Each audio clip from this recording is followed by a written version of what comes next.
Hello everyone, আশা করছি সবাই খুব ভালো আছেন। সার্চ ইঞ্জিন অপটিমাইজেশনের জিরো টু হিরো কোর্সে আপনাদের সবাইকে স্বাগত জানাচ্ছি। আজকের ভিডিওতে আমরা গুগলের আরেকটি অ্যালগরিদমিক আপডেট নিয়ে কথা বলবো, সেটা হচ্ছে গুগলের ম্যাডিক অ্যালগরিদমিক আপডেট।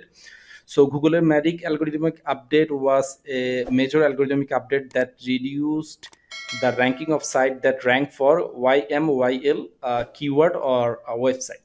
আচ্ছা, এখানে বলা হচ্ছে যে গুগলের এই ম্যাডিক আপডেটটা অ্যালগরিদমটা আপডেটে এসেছে YMYL নিশের উপরে, অর্থাৎ এই সকল নিশে বা কিওয়ার্ড নিয়ে যারা কাজ করছিল তাদের উপরে স্পেসিফিক্যালি এই আপডেটটা আসে 2018 সালের আগস্টের 1 তারিখে।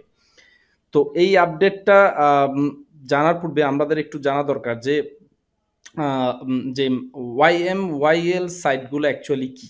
হ্যাঁ, তো আমরা সেটা নিয়ে কথা বলবো। তার আগে আমরা একটু ডিটেলস দেখি। Google Medic update also known as a August 2018 broad core algorithmic update. অর্থাৎ আপনি বুঝতে পারছেন গুগলের ইন্টার সার্চ ইঞ্জিন রেজাল্ট পেজের এটা একটা অনেক বিশাল বড় কোর অ্যালগরিদমিক আপডেট হিসেবে এটাকে চিহ্নিত করা হয়।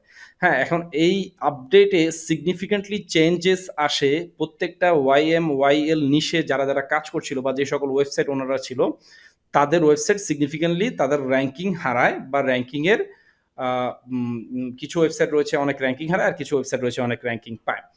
তো এইটাকে এই এই যে অ্যালগরিদমটা আপডেট, এটা পার্টিকুলারলি হেলথ কেয়ার মানে YMYL যে নিশটা রয়েছে এই নিশটা হচ্ছে health care, health and wellness industry, as well as আপনি যদি দেখেন এখানে লাইফ অল্টারিং ডিসিশন যে সকল ওয়েবসাইট নিয়ে থাকে, যেমন ফাইন্যান্স, ল, এডুকেশন, হ্যাঁ, এই ধরনের হেলথ, ফিটনেস, হ্যাঁ, মেডিকেল, এই ধরনের নিশে যারা যারা কাজ করছিল তাদের ওয়েবসাইটটা অ্যাকচুয়ালি এই অ্যালগরিদমের ভিতরে মানে র্যাঙ্কিং এ হারায়।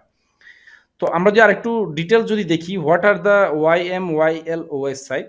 আচ্ছা, YMYL an acronym for your money or your life, অর্থাৎ ইউর মানি ইউর লাইফ, তোমার মানি, লাইফ, হেলথের সাথে যে সকল রিলেটেড যে সকল নিশ রয়েছে সবগুলাই YMYL নিশের আওতাভুক্ত।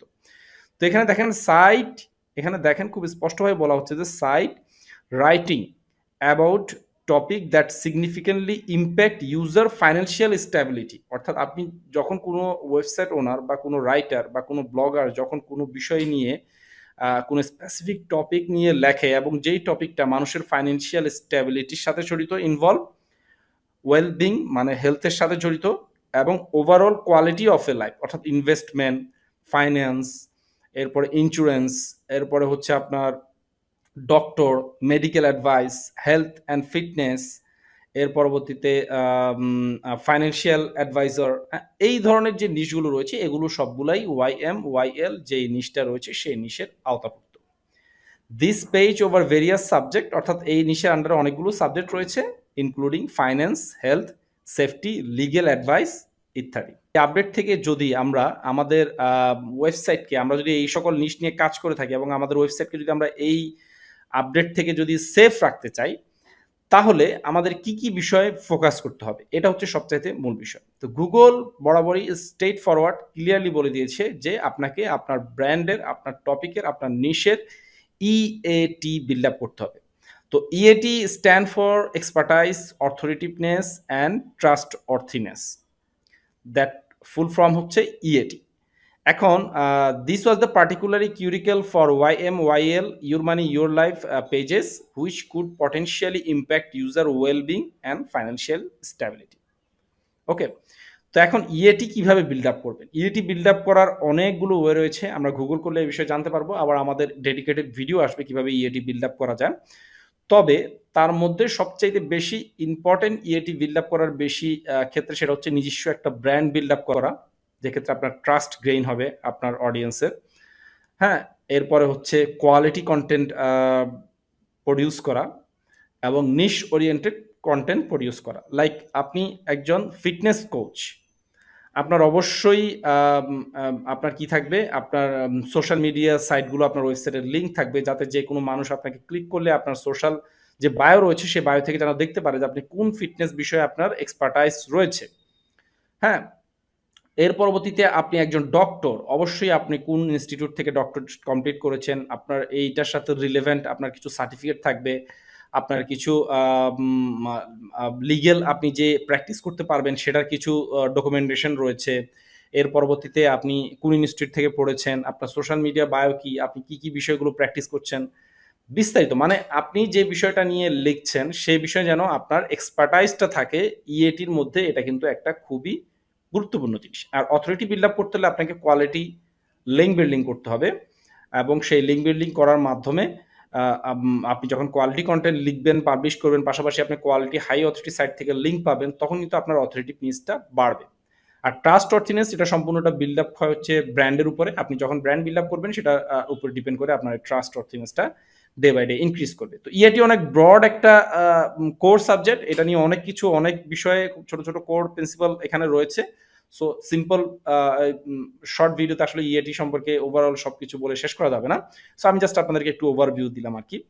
তো কন্টেন্ট কোয়ালিটি, এটা আমি একটু আগেই বললাম যে আপনাকে অবশ্যই হাই কোয়ালিটি কন্টেন্ট প্রডিউস করতে হবে এবং এন্টিটি রিসার্চ করে।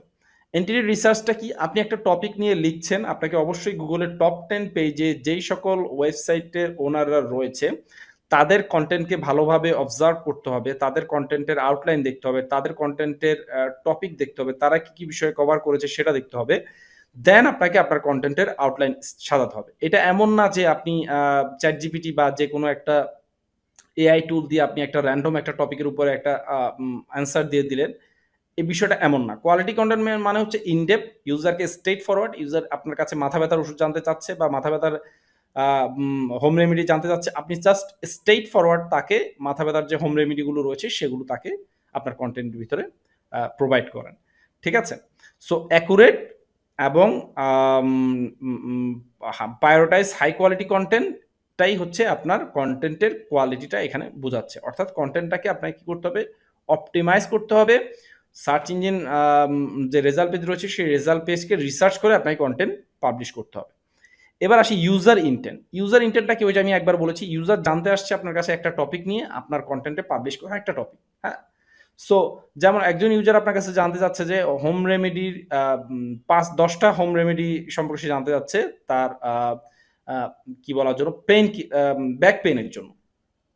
এখন আপনি তাকে ঘুরিয়ে ফিরে যদি আনসার দেন, প্রথমে যদি ঘাড় ব্যথা যান, তারপরে পিঠে ব্যথা যান, এরপরে পায়ে ব্যথা যান, এরপরে ব্যাক পেনের কথা বলেন, এভাবে না বলে স্ট্রেট ফরওয়ার্ড সেই যে বিষয়টা কোয়ারিজটা সার্চ করেছে সেম ওই কোয়ারিজটা অনুযায়ী আপনি ইউজারের ইন্টেন্টটা ফুলফিল করতে হবে। তো এই জন্য আমি সবসময় বলেছি গুগল বর্তমানে কাদের র্যাঙ্কিং দিচ্ছে, সবচেয়ে বেশি ইউজার ইন্টেন্ট ফুলফিল করার সবচাইতে চমৎকার ওয়ে হচ্ছে সার্চ রেজাল্ট অ্যানালাইসিস করা। অর্থাৎ গুগলের প্রথম যে হাই প্রায়োরিটি যেই 10টা রেজাল্ট রয়েছে এগুলো ভালো করে দেখেন যে তারা কি কি কভার করার চেষ্টা করেছে তাদের কন্টেন্টের ভিতরে। আপনিও সেম একই আউটলাইনে একইভাবে সুন্দরভাবে কি করেন, আপনার কন্টেন্টটা সুন্দরভাবে সাজিয়ে ইউজারের ইন্টেন্টটা ফুলফিল করেন। এক্ষেত্রে অনেক সময় দেখা যায় যে কোয়ালিটি কন্টেন্ট না থাকার কারণে অনেক সময় ব্যাড ওয়েবসাইট বা ব্যাড ইনফরমেশন যুক্ত কন্টেন্টও টপ 10 এর ভিতর চলে আসে। সো আপনাকে রিসার্চ করার সময় অবশ্যই ওয়েবসাইটের ডিএ, ট্রাস্ট অর্থিনেস্ট, হ্যাঁ, পেজ র্যাঙ্ক, এগুলো দেখে তারপরে সেই ওয়েবসাইট থেকে কন্টেন্টটা রিসার্চ করতে হবে। এরপরে হচ্ছেন ওয়েবসাইট ক্রেডিবিলিটি।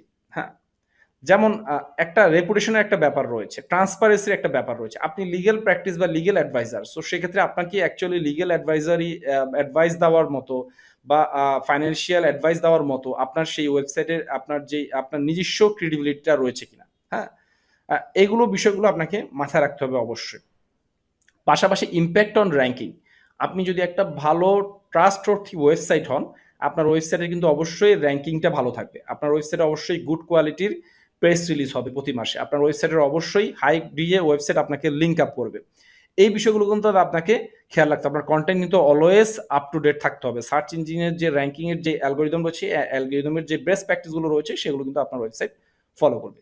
সো এই বিষয়গুলো খেয়াল করলে আপনারা আপনাদের ওয়েবসাইটের ইএলডি বিল্ড আপ করতে পারবেন। ম্যাডিক আপডেটটা স্পেশালি ওয়েবসাইট ওনার ওয়াইএল যে নিশগুলো রয়েছে সেই নিশের ওয়েবসাইটে ইয়োর মানি ইয়োর লাইফ যে নিশগুলো রয়েছে সেই নিশগুলোর নিয়ে যারা কাজ করছে তাদেরকে স্পেশালি ডেডিকেটেড করে এই ম্যাডিক আপডেটটা গুগলের এসেছে। এবং এই ম্যাডিক আপডেট থেকে আপনাকে রিকভার করতে হলে অবশ্যই 100% আপনাকে ইএটি সিগন্যালটা ভালো রাখতে হবে, বা ইএটি যেই আপনার ওয়েবসাইটের এক্সপার্টাইজ, অথরিটি এবং ট্রাস্ট অর্থিনেস যেটা, এটা আপনাকে 100% ফুলফিল করতে হবে। এটা নিয়ে আমরা ডেডিকেটেড ভিডিও দেওয়ার চেষ্টা করব। বর্তমানে শুধু ওয়াইএল সাইট না, গুগলের মানে ঢালাওভাবে যতগুলো নিশ রয়েছে, হ্যাঁ, হেলথ, ফিটনেস, স্পোর্টস, প্রত্যেকটা সাইটে আসলে ইএটি একটা অনেক বড় একটা র্যাঙ্কিং ফ্যাক্টর বা র্যাঙ্কিং সিগন্যাল। সো এটা নিয়ে আমরা সামনে আরো ইনডেপথ আলোচনা করার চেষ্টা করব যে কিভাবে ইএটি বিল্ড আপ করা যায়। একটা হেলথ ওয়েবসাইট অবশ্যই একজন, মানে গুগল এখন যেটা লাইক করে সেটা হচ্ছে আপনি যদি হেলথ অ্যান্ড ফিটনেস টপিক নিয়ে লেখেন আপনি একজন ডক্টর হন।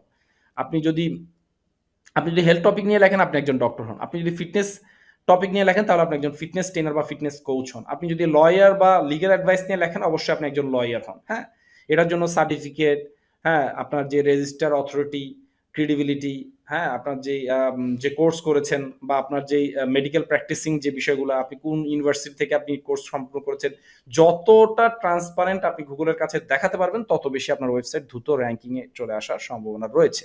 হ্যাঁ, গুগলকে এখন আর ওই আপনি নর্মাল অ্যাজ এ রাইটার আপনি হেলথ টপিক নিয়ে লিখছেন, তো সেক্ষেত্রে আপনার খুব ভালো রাইটার হলে, খুব ভালো এসইও বুঝলে হয়তো আপনি র্যাঙ্কিং আসতে পারবেন। বাট এই ক্ষেত্রে কিন্তু অনেক চ্যালেঞ্জ, এখন বর্তমানে অনেক টাফ হয়ে গিয়েছে ইএটি ফ্যাক্টরের কারণে র্যাঙ্কিংয়ে আসা। তো এই ছিল ওভারঅল গুগলের ম্যাডিক আপডেট। এটা স্পেসিফিকলি গুগলের ওয়াইএমওয়াইএল নিশ নিয়ে বা কিওয়ার্ড নিয়ে যারা কাজ করছে তাদের জন্য ডেডিকেটেডলি গুগলের এই র্যাঙ্কিং আপডেটটা এসেছে। এবং এইটার জন্য আমাদের যেটা স্পেশালি এটা থেকে রিকভার করার জন্য বা এটা থেকে বেঁচে থাকার জন্য, এই ম্যাডিক আপডেট থেকে বেঁচে থাকার জন্য আমাদেরকে ইএটির উপরে 100% ফোকাস করতে হবে। তো আশা করছি ভিডিওটা আপনাদের সবার জন্য কাজে আসবে এবং হেল্পফুল হবে। আপনাদের যদি কোনো এসইও রিলেটেড কোনো ভিডিওতে যদি আপনাদের কোনো রিকমেন্ডেশন থাকে, কোনো ভিডিওর যদি রিকোয়েস্ট থাকে অবশ্যই আমাকে কমেন্ট করে জানাবেন। আমি সেই বিষয় নিয়ে আপনাদেরকে আরো ইনডেপথ ভিডিও দেওয়ার চেষ্টা করব। আজকের ভিডিওতে এই পর্যন্ত। সব ভালো থাকবেন। ধন্যবাদ সবাইকে এবং অবশ্যই আমাদের চ্যানেলটি সাবস্ক্রাইব করে নোটিফিকেশন বেল বাটনটি অন করে দিবেন যাতে করে আমরা নতুন ভিডিও করার জন্য ইন্সপায়ার হই।